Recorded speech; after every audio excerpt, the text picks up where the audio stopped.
no, really this? Oh, okay. It's like, it's not really going anywhere. Yeah. There's like a remark, a question about the remark. It's kind of like the verbal equivalent of zigzagging instead of going in a straight line. Right. Like you're still moving forward, sort of, but at slower increments because you're zigzagging back and forth in this conversation. We're sisters, best friends, and authors on a mission to help you stoke your creative fire and live the life of your dreams. We believe that purpose fuels passion and that creativity is your secret weapon for mass construction. There's never been a better time to bless the world with your dream realized. You're listening to The Kate and Abbie Show. What's up, guys? Welcome back to The Kate and Abbie Show. We're so glad you're here joining us today for this discussion. It's an exciting one. We're going to talk about dialogue. More specifically, how to not write boring dialogue, because dialogue is one of those things that can make or break your story. Whether you are writing a novel or a screenplay or any other type of story, dialogue can either really shine and show your character's emotions in a very vivid, realistic way, or it can make your story feel stilted and just kind of forced and cheesy if dialogue is written badly or repetitive. And that's another really important thing to watch out for. There's many different things to watch out for with dialogue, which we're going to cover in today's episode, but specifically how to make your dialogue stand out and be engaging so that we're not even like noticing it going by. We're just fully immersed in the story and we are able to feel what the characters are feeling as they express their conflicts and emotions through their speech.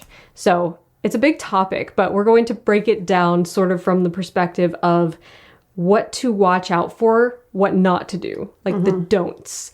And we have some great examples to show you guys so that you can see what this looks like side by side of the strong version and the weaker version so that you can identify this better in your own writing and strengthen your own dialogue. So very excited to dive into this topic today. But first, before we get into it, we have to thank our patrons who are you guys. You are the ones who sponsor this show, keep it going, keep it free of interruptions, and we so value your support. So if you get value out of this podcast, go to patreon.com/The Kate and Abbie Show and help us keep this show alive and free of interruptions. And patrons also get access to monthly live hangout sessions with me and Kate as we discuss our behind the scenes projects and all of our writing adventures. So lots of fun content over on the Patreon, and we invite you to check that out. The link is below this video. One of the number one things to avoid is repetitive tags. So dialogue really makes up the meat of your story. Other than prose, what's happening, and this is really what propels your story forward, is the dialogue. That's how we're getting to know the characters. That's how we're getting to know how the characters are interacting with one another. That's carrying us forward in their journey. So the dialogue is really the crux of the matter. It's the vehicle through which we are seeing all the characters' conflicts coming to light and why the story matters. And so when we're writing dialogue, we're using dialogue tags. That's the structure of how we're creating these exchanges. And one of the things that can make dialogue start to feel really boring is when the tags get repetitive. Yeah. So when you see the same tag over and over again, and you might even be thinking right now of maybe a book you read that was like this. This is something that's kind of specific to novel writing. So when you're writing a character speaking, and maybe you're using a tag, she says, or Sarah says, or I say, and you're using that term over and over or many multiple times on a page, your reader can start to really notice that. And it's one of those things that can pull you out of the story, because when you're noticing, oh, I'm noticing how the author keeps using this tag, we don't really want our readers to ever think about the author. We want them so immersed in the story that they're not paying attention to these little technical aspects. Yeah. So true. And it's really easy to get around this too, I find, because even if you can't think of the right word, you can just literally Google other words for said and you will find huge lists of them. And you don't have to go overboard with this. You don't have to like avoid said like the plague and never ever use it, because sometimes it is good to pepper a few saids in there, because it does kind of become invisible to the eye when you don't use it too often. But if you keep using it over and over again, and then keep using the same rhythm of what action is following the said, or any dialogue tag, the descriptions that you are injecting between dialogue, if those have sort of the same rhythm over and over again, which we're going to look at an example of in a second, but if they have the same rhythm over and over again, it can kind of start to feel redundant in your brain, and you kind of start to like fall into this slog of boredom as you're reading. Right. So to pull two examples for you guys, a weak example of exactly what we're talking about, weak dialogue. I can't believe we made it at last, I say, throwing open the curtains and looking out the window. What a view. You can say that again, James says, dropping his suitcase. I'm exhausted. Now we have a couple of things going on here. This really short 2 little paragraphs. We have 3 says.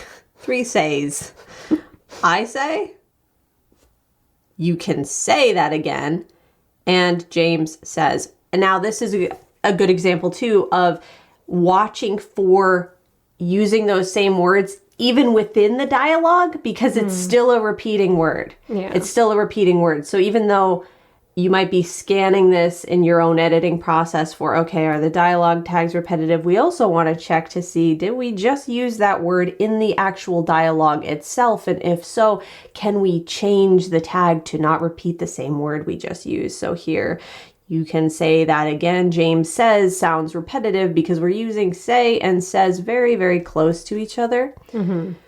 And then also with the rhythm of each line is the same, because you have dialogue, then I say with an action, and then dialogue with James says with an action, then dialogue again. So it's like it's like the same style, sort of like the same rhythm happening twice in a row of like dialogue, tag and action, dialogue, tag and action, dialogue. Right. And if you do too much of this in your story, it can start to carry on like that annoying rhythm of like almost a broken record feeling in your head of like, I keep hearing the same few beats, over and over again. And there is a music to words. There's a music to well-written prose. It doesn't all have to be lyrical and beautiful and highfalutin or anything like that, but it should have some sense of changing rhythm, fluctuation. Right. And it's kind of like the inflection, like when you're listening to someone talk, the way they're giving inflection is helping you to understand what their true meaning is. This is sort of like the written version of inflection. This is how we are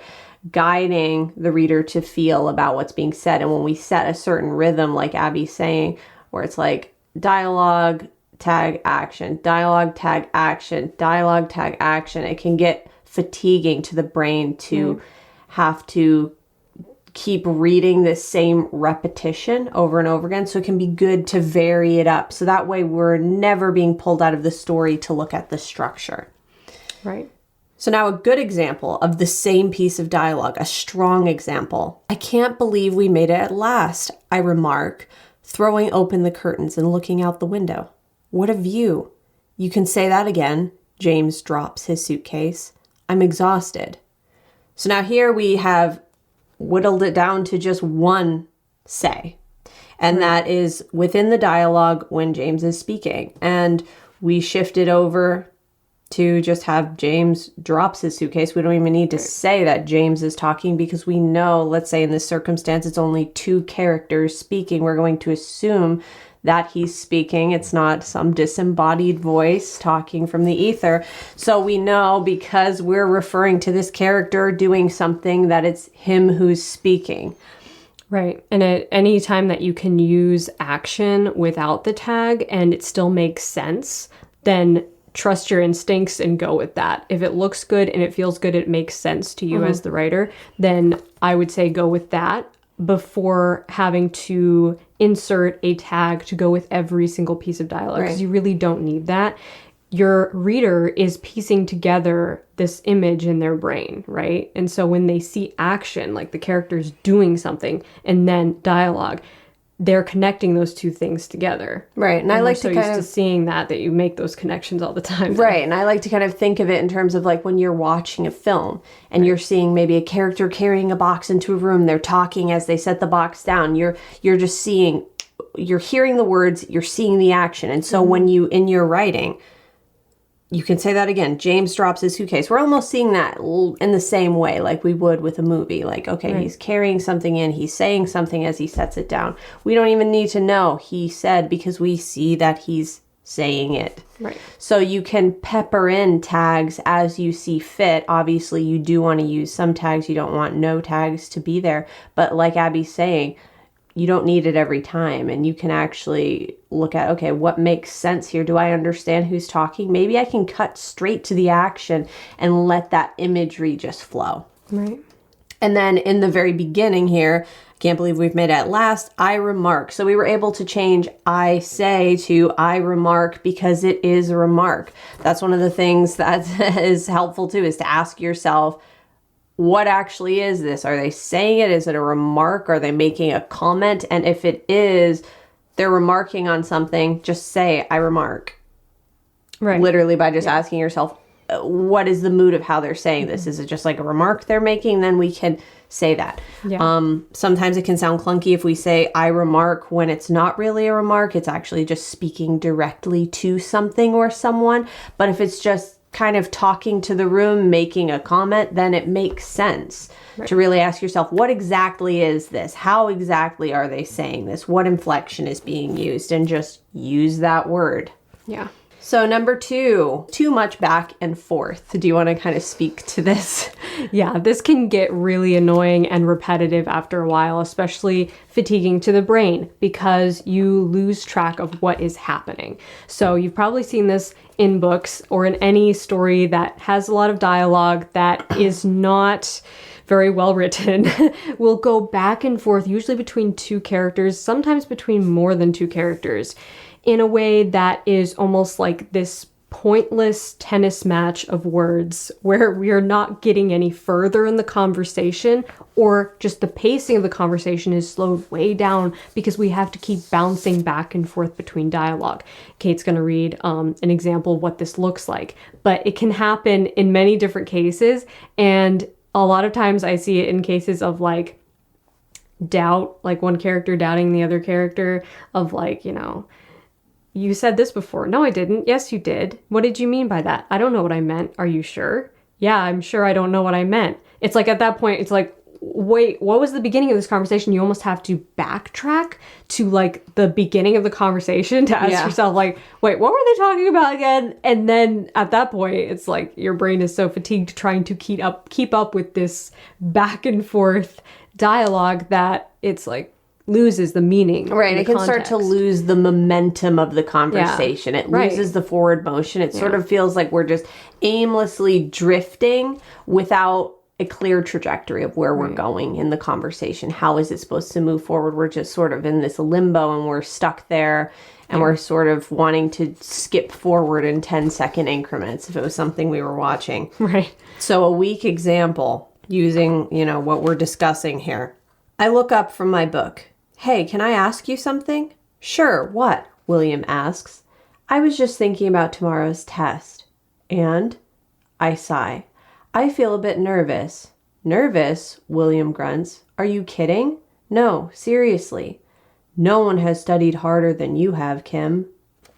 So we have a lot of like back and forth here. And like repeating words. That's another thing to catch yourself doing. Repeating information because we're not quickly moving forward. We're still trying to ascertain this. No, really this? Oh, okay. It's like, it's not really going anywhere. There's like a remark, a question about the remark. Yeah. A question kind of in reply to a question. And it's kind just of like that the verbal, ping pong feeling. Exactly. It's kind of like the verbal equivalent of zigzagging instead of going in a straight line. Right. Like you're still moving forward, sort of, but at slower increments because you're zigzagging back and forth in this conversation. So unless you are very specifically writing someone exhibiting avoidance behavior, maybe a character on purpose trying to not talk about something. Let's say it's like a spy scenario and they're trying to, you know, weasel their way out of a conversation, then it would make sense because it would have a purpose. But if this is just an everyday conversation between 2 characters and there's no reason for avoidance to be happening, we have to ask ourselves, is there a more concise, clear, crisp way that this conversation could be carried on, that this dialogue could be exchanged. Right. So now a strong example of the same dialogue exchange. I look up from my book. Hey, can I ask you something? Sure, what? William asks. I can't stop thinking about tomorrow's test. I'm so nervous. He grunts. No one has studied harder than you have, Kim. So here we have a much more concise exchange happening between these two characters in which the meaning of the conversation is being conveyed more quickly. Yeah. We were able to... Like twice as, or half the amount of words. It's literally half the amount of lines of dialogue. It went from being, I think, 8 lines. 8 lines of dialogue to 4 lines of dialogue. Yeah, 8 lines to 4. So much tighter and better. And when you're thinking about in terms of, it might not seem like a lot for a very small exchange like this, but when you're looking at an entire novel, that really significantly changes how loose or how tight your writing is. It's going to really tighten up your writing. It's going to quicken the pacing. Readers are going to be able to get through it faster and grasp your meaning more efficiently. Right. When you have tighter dialogue. When you look at, all you have to do is think of what is the actual meaning of this conversation. What is exactly trying to be conveyed in this exchange? For this one, what's trying to be conveyed is Kim confessing that she's nervous about the test. If we can say something concisely in 1 line, we don't need to say it in 3 unless there's a purpose for it being said in 3. Like, your character is fearful of the outcome of the conversation. Your character doesn't really want to share this information. It sort of depends. If you're dragging out a conversation, you have to have a reason for dragging it out. Right. And it needs to be clear to your reader, oh, I see why they're delaying. I see that delay tactic. I see why they're trying to beat around the bush. But if we're confused, we don't see why they're beating around the bush. It's just taking forever for this conversation to happen. We start to get bored after a while. That's one of the main things that can make your dialogue start to drag. Yeah, very true. Third, relying on dialogue to communicate emotions. Like single-handedly, we are delivering every character's emotion and feeling and what they are excited or angry or passionate about through their dialogue. Like if they don't say these words out loud exactly how they feel, the reader won't know what your character feels. Which to me and Kate, this is a sign of like weak writing in general, because if you have to make your characters say what they're feeling in order for your reader to know what they're feeling, it's like, well, we're not really in their head then, are we? We're not really like in their skin. We can't really see what's going on internally if they have to, say exactly how they feel. And a lot of times when you have a character who just comes out and says exactly how they feel about something, it can come out sounding forced and kind of cheesy, especially if it's their internal conflict that they are kind of self-observing as if they're their own therapist. Right. Right. So utilizing all of your toolkit here to see that there's many other ways that you can share the emotions of the character and communicate those emotions without them spelling it out in dialogue. Of course, there are times when it's appropriate for characters to share their feelings. Yeah. But we don't want to info dump too soon or too quickly or for reasons that are unclear, because it can come across feeling like we really didn't know how else to communicate this, so here it is. They're going to just say it because we're not sure how to make you see what this character is struggling with. So we don't have to fully, and it's interesting because this plays into very much into the dialogue tags. How are we tagging the dialogue? How are we interjecting emotion and action and reaction to spice up the conversation? One of my favorite things about film and the whole cinematic side of things is being able to watch actors. So much of their acting is little changes in the eyes and the face expression and even silent gaps in the conversation that say more than what's actually being verbally said. And I'm sure you know exactly what I'm talking about. But in written word, we don't have that. So what can we do? We can use the gaps. I want you to think of the gaps are in the tags. What we're doing in between those lines is really what we're seeing in that movie in our heads. Yeah. Reading between the lines. Exactly. Literally. So a weak example of this. Loretta looks down at her shoes. I hate to be the one to tell you, but Spencer left town days ago. He told me not to tell you. I stare at her, flabbergasted. What? No, that's not possible. Spencer would never walk out like that. Not without telling me first. This can't be true. So here what we have happening is pure communication of the emotions of the character through what they're verbally saying. So obviously we have someone who is flabbergasted.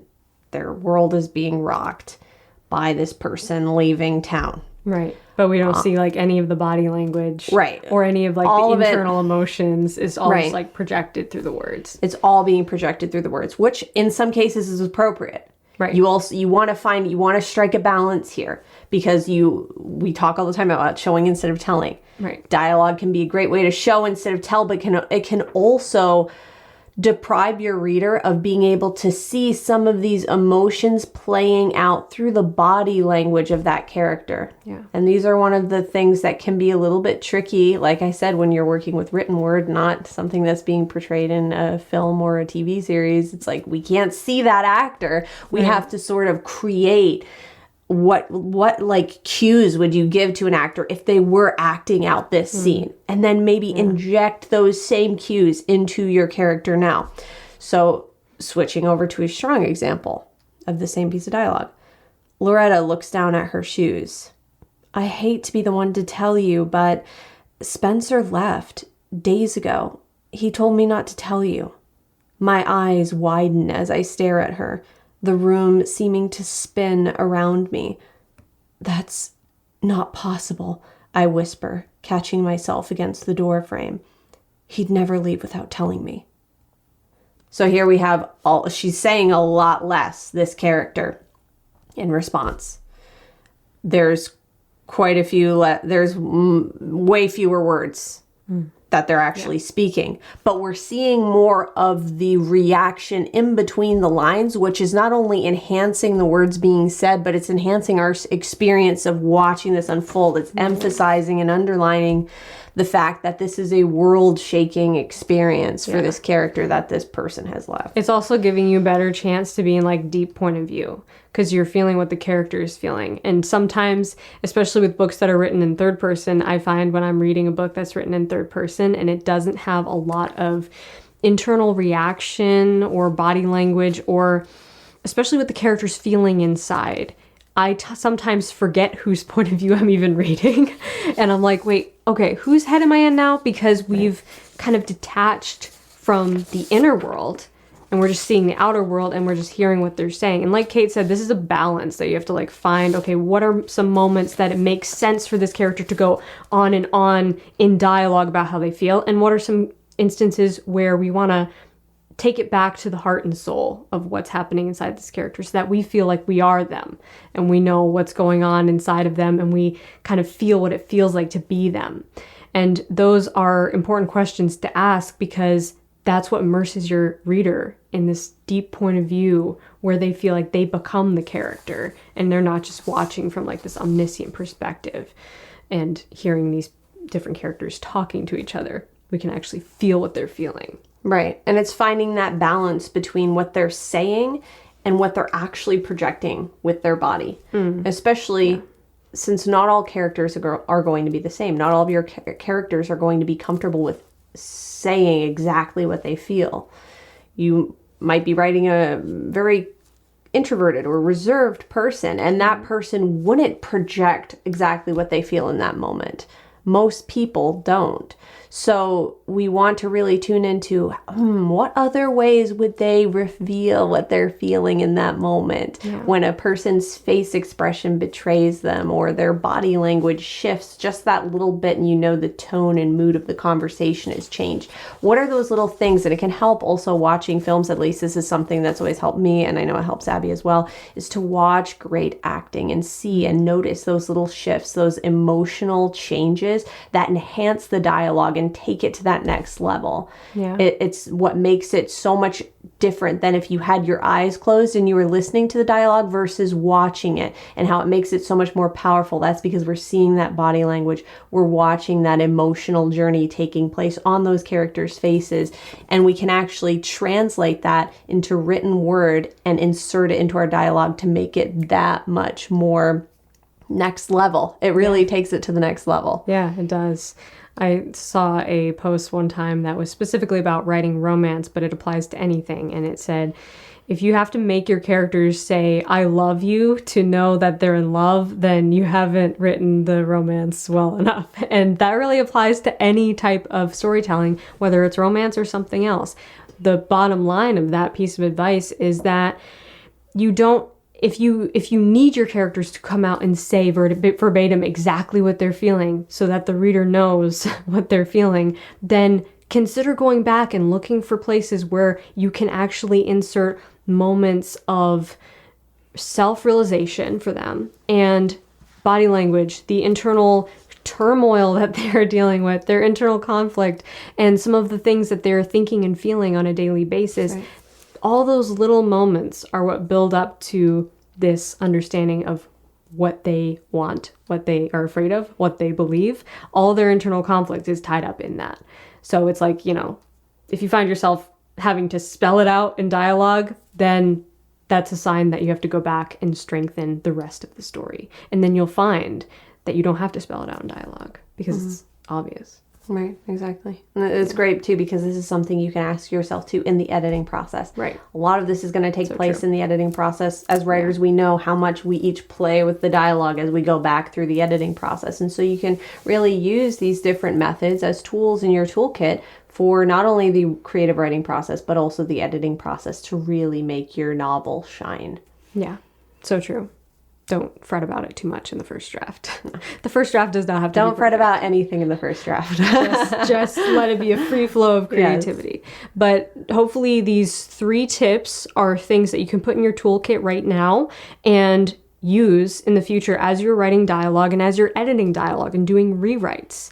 Remember these 3 things. Avoid repetitive tags by inserting more action into your dialogue. Avoid too much back and forth by keeping your dialogue more concise and to the point. And don't rely only on dialogue to communicate your characters' emotions. Also, let your characters have body language and internal thoughts and feelings and struggles that show what they're feeling. So, hopefully you took some notes during this episode. We would love to hear from you guys. So join the discussion, comment below this video, tell us what you thought of this topic. We would love to hear your thoughts on dialogue. What do you think makes dialogue really powerful and engaging? And what are some of those things that when you're reading a book, start to lose your interest when you're reading dialogue and start to bore you? We'd love to hear your thoughts on all of this, so comment below. Also, check out our books. The best way to support me and Kate as indie authors is to read our books. So the links to all of those are in the description box below. I write cozy contemporaries and I have a few books out now. Kate has a series that is an amazing sci-fi / urban fantasy series that if you're into that genre, you would love it. And you can find all of those books below, linked beneath this video. And we so appreciate you guys being here, listening to this podcast and being part of this community. And we just love to share these ideas with you and share our work with you because everything we talked about today, we try to bring into our work, and it's a journey. We are constantly learning, exploring, trying new methods, and discovering new things about writing together. And that's what makes it so much more fun, is to be here with you guys as a community. Yeah, getting to share it with you is what we're passionate about. And be sure, if you haven't already subscribed, make sure you're subscribed, not only to Abbie's channel, but also to my channel, because we post the podcast on both channels. So if you're not already subscribed, subscribe now, and subscribe at youtube.com/Abbie Emmons so that you're not missing a single episode of the podcast, because we have some really great conversations coming up in the very near future that you're not going to want to miss. Thank you also again to our amazing patrons for supporting this show and making it possible. If you want to support the Kate and Abbie Show and keep it free of sponsorships and interruptions, then go to patreon.com/The Kate and Abbie Show. Thank you again for being here and for listening to this episode. We hope you enjoyed it. And until next time, Stay stoked and rock on.